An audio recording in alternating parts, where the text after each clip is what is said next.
Then you just shred any newspaper that doesn't use heavy metals in its printing. So I use New York Times because they use soy-based ink. You shred it into 1-inch strips like this, and you moisten it so you can see this is kind of wet. It should be a little wetter actually, and that creates what worms think is soil. What? Worms like treat this like soil. They'll live in here like it's the earth. Now, what I did today with this high school group is I added. Let's put on a glove. I'm not usually fussy, but I'll probably want to shake your hands later. So, okay. So this is from the 5-borough bike tour. All the bananas. We got 16 garbage bags full of bananas. Hauled them up the stairs and composted them. And leaf litter from last year when the Parks Department stopped collecting leaves. We collected about 25 garbage bags of leaves. So I composted those together because leaves are fungal. They're from trees. They attract fungi. They produce fungal bacteria or fungal compost. Bananas are heavily bacterial. So in terms of a well-balanced ecosystem, bananas and leaves, really rad. Okay, so I have this in a lasagna layer above and below newspaper. Below are my boys. There's a layer down here. What kind of worms? Red wrigglers.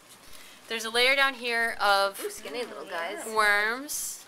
And this is all worm poop. And this was poop made just from newspaper. They lived in the newspaper for 6 weeks and they ate it and they made this. Now, if I wanted to add this to my pot, I would separate out the worms because those are my workers and I want them to keep laying eggs. Are they full grown, those little guys? I'll show you a full grown one if I can find it. No, those are sort of like, I mean, this whole project is like under 4 months old right now. And then I would take the actual worm poop that now has no worms in it, and I would surface scatter this to a depth of about 1 inch, so like that deep as much as possible, across the top of the soil. And you would just top dress your plants. Or you can work it in, like I said, to the first couple of inches. Right.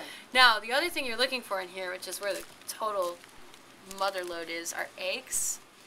And if you've not seen a worm egg, it's pretty cool. They look like little grapes, and they're gold or brown or bronze colored. And I want to find a big one so that it's easy to see. And they have bunches and bunches of worms in them. I'm not sure the exact number, but it's definitely more than 10. In the egg? In the egg, yeah. So if you found one, are there compost cookies around? And in the tin? They should be, yeah. I'll show you these awesome compost cookies.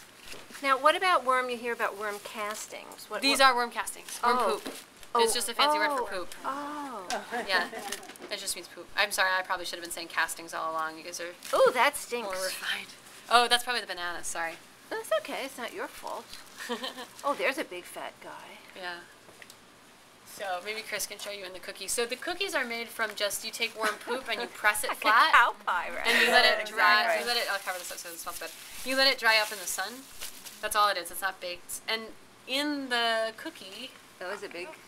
Eggshells? there are eggshells, yep. Things that didn't break down as quickly. And then also, the other one has a worm egg, I think. Oh, here. There's this right here too.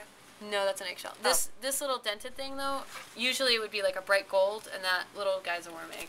So now how would you rehydrate the cookie? Or You would what? simply bury this in your pot or in your soil, Wow. and it would break down all of the microbes, and all the worm eggs would, you know. Oh my. Would the worms hatch from that egg even though it's dried? I would hope so. I haven't tried that yet, actually. But there's a bunch. See these little brown freckles here? All of those. If you want, you can take. You can touch it. It's totally dried out. It's So how much do these cookies sell for? I'm trying to talk to City Bakery about it. I actually was thinking it would be cool if Cheaper by the dozen. if they brought me their compost and I provided them with cookies. These, and then, you know, these guys will live, I think they must live over the whole growing season. Worms have a fairly long life cycle. And that's it. They're totally happy. They'll do their thing. It's really